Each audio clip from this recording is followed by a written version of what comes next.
What is going on, everybody? What is going on, everybody? My name is JeffLightsyJr. This is the Victory Formation Sports Show right here on JeffLightsYJr, YouTube, Facebook, and wherever you get your podcasts. We got a special guest today, Coach Damon Wilson of Morgan State. He's out there in the MEAC. Coach Wilson, how's it going? Man, everything's going great, man. We know we're in the middle of winter workouts and just finished up recruiting, so I'm excited and everything's moving in the right direction. Yes, sir. And let's you hit it right on the head. Let's talk about recruiting before we get into everything else. Just how did you all there at Morgan State do, not just during the early signing period, but how you feel that you did during the February signing period, and what were you looking to add for the spring season? Well, I think the coaches did a great job, recruiting locally as well as nationally, if you will. We had a couple of holes we needed to fill, getting started late this summer, being brought together as a complete staff in July and having to put a team together for August camp. It was a little challenging, but one thing that saved us was the student athletes that we had in the program. They really welcomed us with open arms and made us feel like we were at home, and it made it easy for us to coach. Now in recruiting, we wanted to get faster, we wanted to get bigger up front, and we were able to get that done in our early signing period. And then the traditional signing period, we added some specialists. We wanted to improve our kicking game and our return game, and that's something we were able to do during that second signing period. We still have a few needs that we want to try to create some more depth, and we'll look at doing that throughout the remaining of this academic school year. Now, Coach Wilson, I want to take it back. You just wrapped up your first, full season, your first season as the head coach of Morgan State, but you came from a place where you were able to win championships in Bowie. It was your alma mater. It was a place that you had great success. Just how difficult was that decision to leave Bowie and come over to Morgan State, a place that needed some new blood there? It was tough, and the reason it was tough because Bowie State gave me an opportunity as a student athlete back when I was 18, 19 years old. And it really helped me develop into who I am today. So, when I had an opportunity to take over as the head coach there, it was a special moment. I spent 13 years of my life there. I pretty much watched my son grow up there on campus with me being a head coach, and I met a lot of great people. Dr. Bro, A.D. Dowdy, Arlene Creek. I mean, the list goes on and on. So it was tough to leave those people, but I just got an opportunity to come right up the street. This is my wife's alma mater, so she's a Morgan grad. And after I met with Dr. Wilson and Ms. Dina Patton Freeman, our athletic director, I really felt like the university was making a commitment to get our football program on level playing ground with our academics. Our academic speak for themselves, and you can hold your country. Now we just wanted to get our football program up to the academic standards, and then I think we'll be in pretty good shape. Now, for someone who knows what winning a championship looks like, after going into year one, did you kind of know that it would be like a transitional period? Did you know, like you said, your staff got there kind of late, like you were hired kind of late, and your staff got there kind of late. Did you know that, okay, year one would be kind of, rough or whatever, but you had some impressive wins? Just what was that first year like for you? Well, no, I go into everything. We want to win right away. We're not looking at trying to win year 3, year 4. We came out the gate wanting to win a championship. We know it's a process to get there. We know we have to have some pieces in place. We know we have to have everything going out the right way as a coaching staff. But that's always going to be our goal. I'm not going to deviate from that at all. I don't care what the situation is. I understood that I took the job and got the staff together pretty late. But we don't make excuses. We find a way to get things done. The guys really did a great job rallying around one another. And, we lost some close games. I think we lost 3 games on the last play of the game. So the season there could have been a lot different, and we could have had an opportunity to play in Atlanta if we would have, capitalized on some of the mistakes that our opponents may have made, or just made some of the plays that we should have made during the course of the game. But that's part of that process. You got young men here hadn't had a lot of success over the years, so we have to teach how to win and teach how to handle success and how to sustain success. And those are all the things that we're working on right now during this winter workout and winter conditioning period. Yes, sir. Yes, sir. Once again, we're talking to Coach Wilson of Morgan State. Now, Coach Wilson, your defense coordinator there at Morgan State was also your defense coordinator at Bowie. But briefly, It looked like he was headed to the SWAC. It looked like he was headed to Alabama State. If you can, what you can reveal to me, how did those conversations go to get Coach Sewell to leave what he was about to start at Alabama State and get back with you at Morgan? And two, on top of that, why was it important? Because you could have chose a different defense coordinator, but why was it important to have Coach Sewell? Yeah, Coach Sewell he's done a great job for us at Bowie, and he was presented with an opportunity to leave Bowie to go to Alabama State with Coach Robinson, who's a guy I have a great deal of respect for. And once this opportunity came available at Morgan, I reached out to Coach Robinson and let him know if this thing comes my way, there's something I'm going to do. And we had open dialogue, open communication about that. And like I said, I respect Coach Robinson a lot, and I respect Coach Sewell a lot. And it was important for me to get him back because for me, it gave me the ability to have a kind of a head coach on the defense that knows what I'm about, knows what we want to install. So I didn't have to teach another coach some of my beliefs or have to go through that personality deal. He's a guy that we've had success together, and he understands the expectation. He understands how to lead his room and be the head coach of the defense. So it really helped us and helped speed up this process as far as turning the program around here at Morgan. But it all started with open dialogue and communication with Coach Robinson and Coach Sewell. Absolutely. And that's awesome. And that's awesome that you were able to have that dialogue with Coach Robinson and seemed like he was open, and then you and Coach Sewell go back to having the success that you all have had together. Now, a player on your team from the 2022 season, Alfonso Graham. He had a great year, one of the leading rushers in the MEAC, if not the leading rusher in the MEAC. The leading rusher in the MEAC. Just what was it like coaching him and seeing the success he was able to have under you and your staff? It was great. Alfonso's story, man, he has a very interesting story. And I think last year when he played here at Morgan, he missed like maybe 3 or 4 games. So his stats or his ability wasn't really at full display the whole entire season. And so for him to have a healthy year to display, that he is a 1,000-yard back, he can catch the ball in the flats and pass block and that sort of thing. It's great. He's a young man that has aspirations to continue to play football. And I think our offensive line did a great job just giving him the ability to show off his skill set, and I'm really excited what the future holds for him. He's a guy that's graduating in the spring. And like I said, he has a story to tell. He's been in 3 or 4 different places to pursue his education, but he persevered, and he will walk across the stage in May with his degree, and also had one of his most successful football careers during his senior year. Absolutely. Now, Coach Wilson, coming from Bowie to the MEAC, a conference that's had great success, just both MEAC SWAC Challenge, Celebration Bowls, et cetera, et cetera. Just what was the biggest transition coming from Bowie to Morgan State? It's really funny. For me, the biggest challenge was more in-house, understanding that I have more resources available to me and how to use those resources. At Bowie, I had a full-time offensive coordinator, full-time defensive coordinator, and a strength and conditioning coach. So I didn't have the 10 coaches that I had to kind of navigate through the day. I just walked down the hall, hey, Coach Sewell, let's do this, that, and other, and we got it done. Now we have a lot more resources available to us as a coaching staff and as a program that I had to adjust and adapt. And I'm still doing that. I'm still doing that. I don't have to necessarily check all the grades or check all the courses. We have academic advisors to do that. There's still some work that I do with regards to the different entities, but at the end of the day, just adapting and getting adjusted to the resources we have and taking advantage of those resources. The university has done a great job putting things in place for the student athletes to be successful and enjoy the experience. And I have to do a better job as a coach, just taking advantage of the opportunities or other resources that's here for these students and letting these folks work. Let everybody do their job and letting them work and give our students an opportunity to play football at a high level, but also prepare them for life.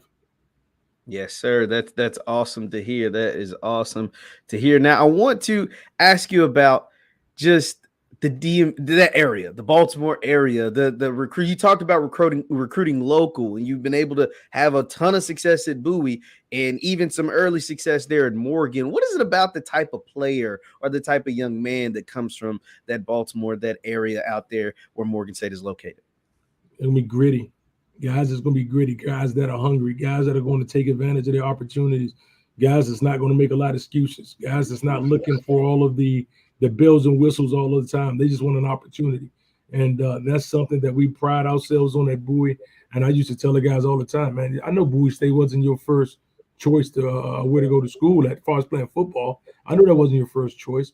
However, you probably weren't my first choice as a coach. But let's take advantage of the opportunity. We're in this thing together. And at the end of the day, we want to prove not just to ourselves and to our local community, but to the world what type of program, what type of football is played at Bowie State. Same thing we're doing here in Morgan State. Same mindset. Morgan State academically, like I mentioned, has the pedigree to kind of stand on its own. But now we want to bring back that success the football team or programs had in the 60s and 70s.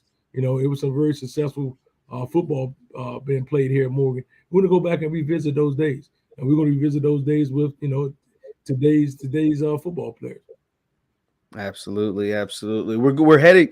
We're about to start spring ball.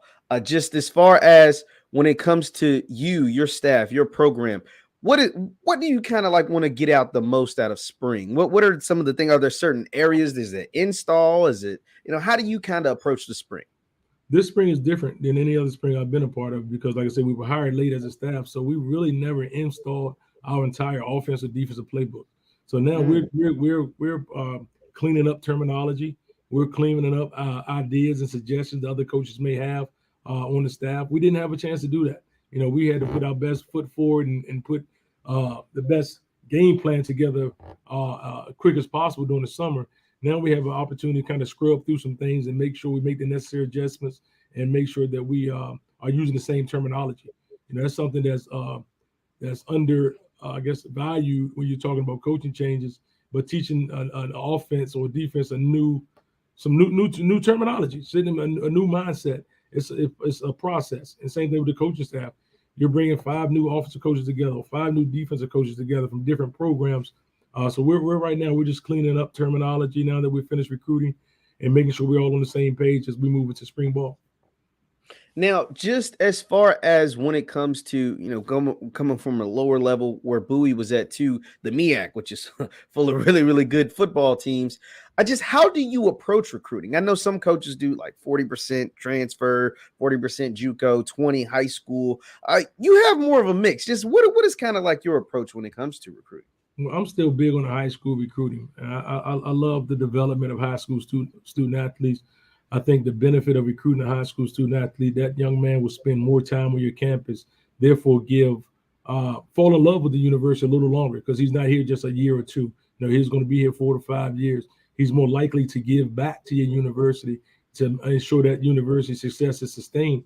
So I'm more of a high school recruiter. However, I understand the importance of blending in your transfers with the high school recruits, just because at the end of the day, we have to play a ball game, and I can't take a whole lot of 18-year-olds on the field that play against 20, 21-year-olds and think I'm gonna have success.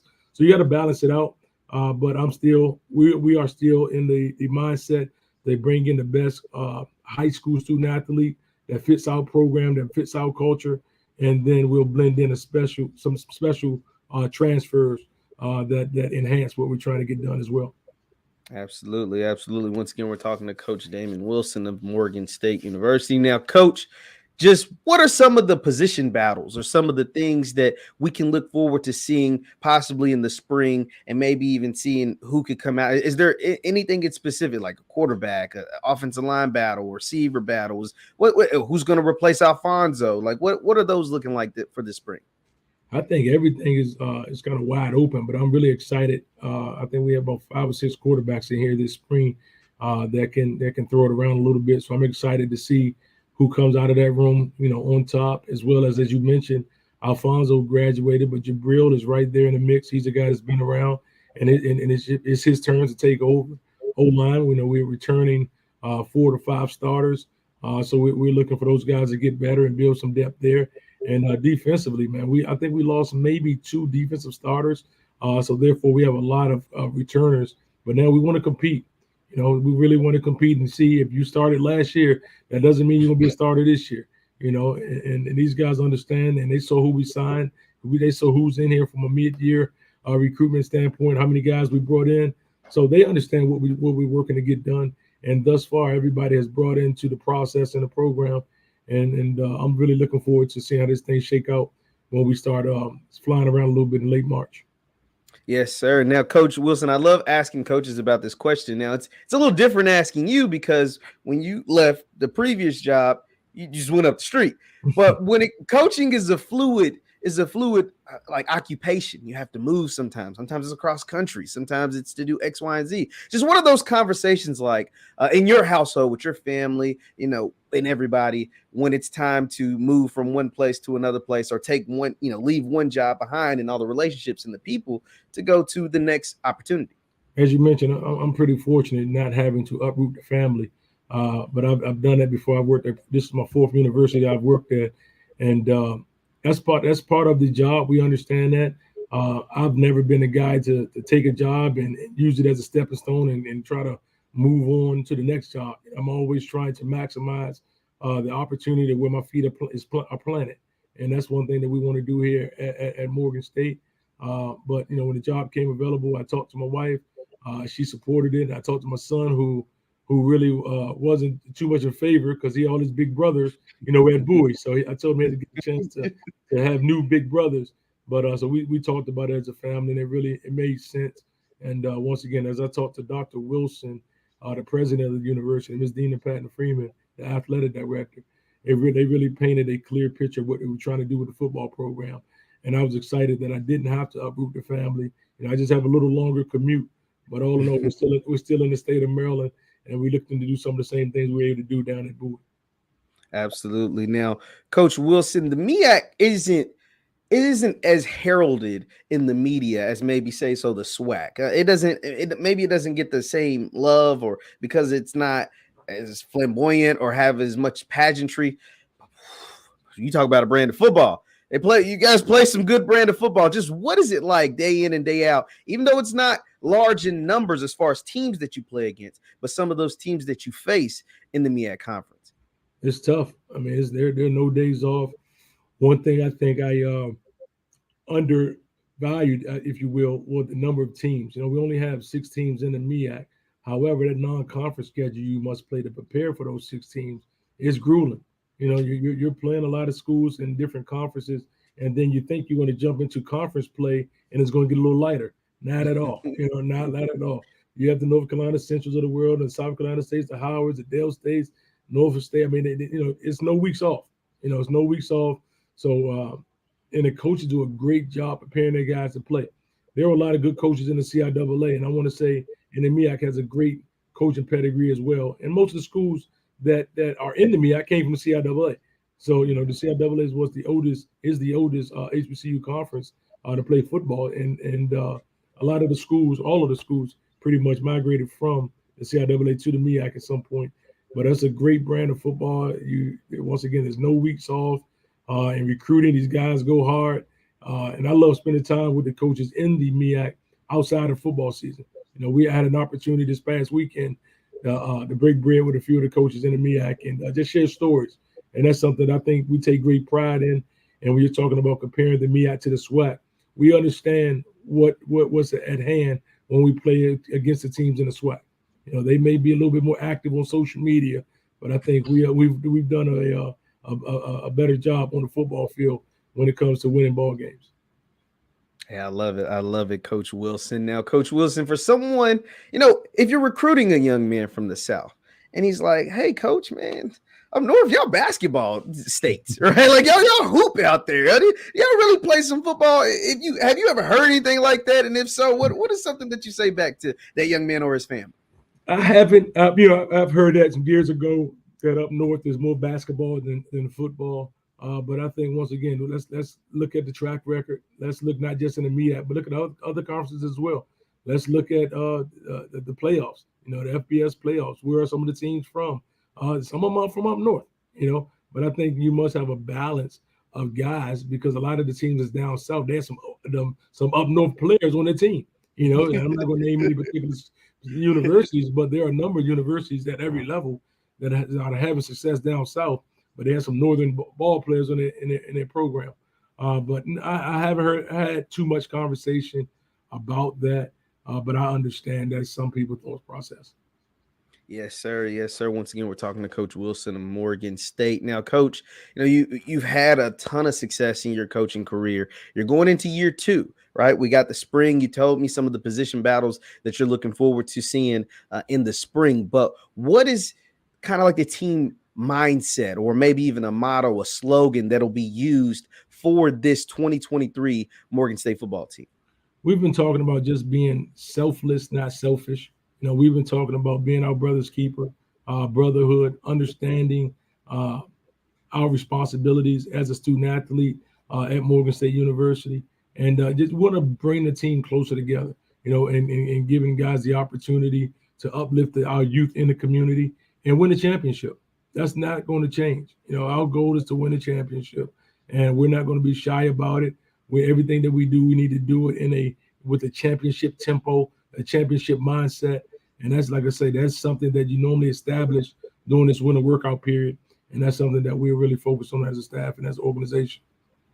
Absolutely, absolutely. Now, Coach Wilson, when you're not, getting it in on the recruiting trail and chewing guys out for missing workouts or whatever, what does Coach Wilson do to kind of relax, or maybe in your free time when you're not doing football? What are some of the things that kind of help you balance out away from the field? I'm a big family guy, so spend time with the family. I'm also a member of Omega Psi Phi Fraternity Incorporated. So no, we're not gonna hold that against you, Coach. We're not gonna hold that against. I'm out. I'm out. So giving back and uplifting our community is something that I love to do, as well as fishing. I'm a fisherman and I want to travel and that sort of thing. So I spend a lot of time with the family and or frat brothers going on fishing trips and that sort of thing, just to get away and kind of level set. This lifestyle of being a college football coach. Absolutely. Now, Coach, since you brought it up, just why when you pledged, why Q? What made you choose the Qs? It was not really, the Alphas. Why didn't we get a chance? Right now, there was only really one true organization that don't mind me, cuz no, but it was really, man. I don't think I had a choice, man. Just coming up, and I was the first male in my family to go to college. And then when I sat back and looked at the men outside of my dad and my uncle that really provided some type of guidance for me, whether it's a guidance counselor or a youth football coach, they always had that purple and gold on. And once again, I didn't know much about Greek life and any of that entering college because I was the first male to go. And, so they really, really exposed me to some things at a young age. And I didn't know what they were doing. I just seen them hopping around and they were principals of the school and the key guidance counselor. I said, hey, I want to be one of those guys. And so that's me now without the hopping. But so we're trying to open. I'm sure you can still get up there. Them knees, they it's a wrap. It's a wrap. It's okay. We'll let the Neos do it for you, Coach. We'll let them do that for you. Well, Coach Wilson, man, I appreciate you spending a few minutes out of your day, Coach. Hey, good luck to you this season. I can't wait to see your position paddles and who come out this spring and some of the talent, but also just seeing you continue to build that Morgan State program. Just getting off to a good start and seeing you compete and battle against some of those schools in the MEAC. Coach Wilson, I appreciate it, sir. Hey, Jeff, thanks for everything that you do for the HBCU community and just college athletics in general. I appreciate you. Well, I appreciate you, Coach Wilson. Once again, this is Coach Damon Wilson of Morgan State University. The Bears, they're looking to gear up, getting ready for the spring. I appreciate it. Thank you guys for tuning in, and we will see you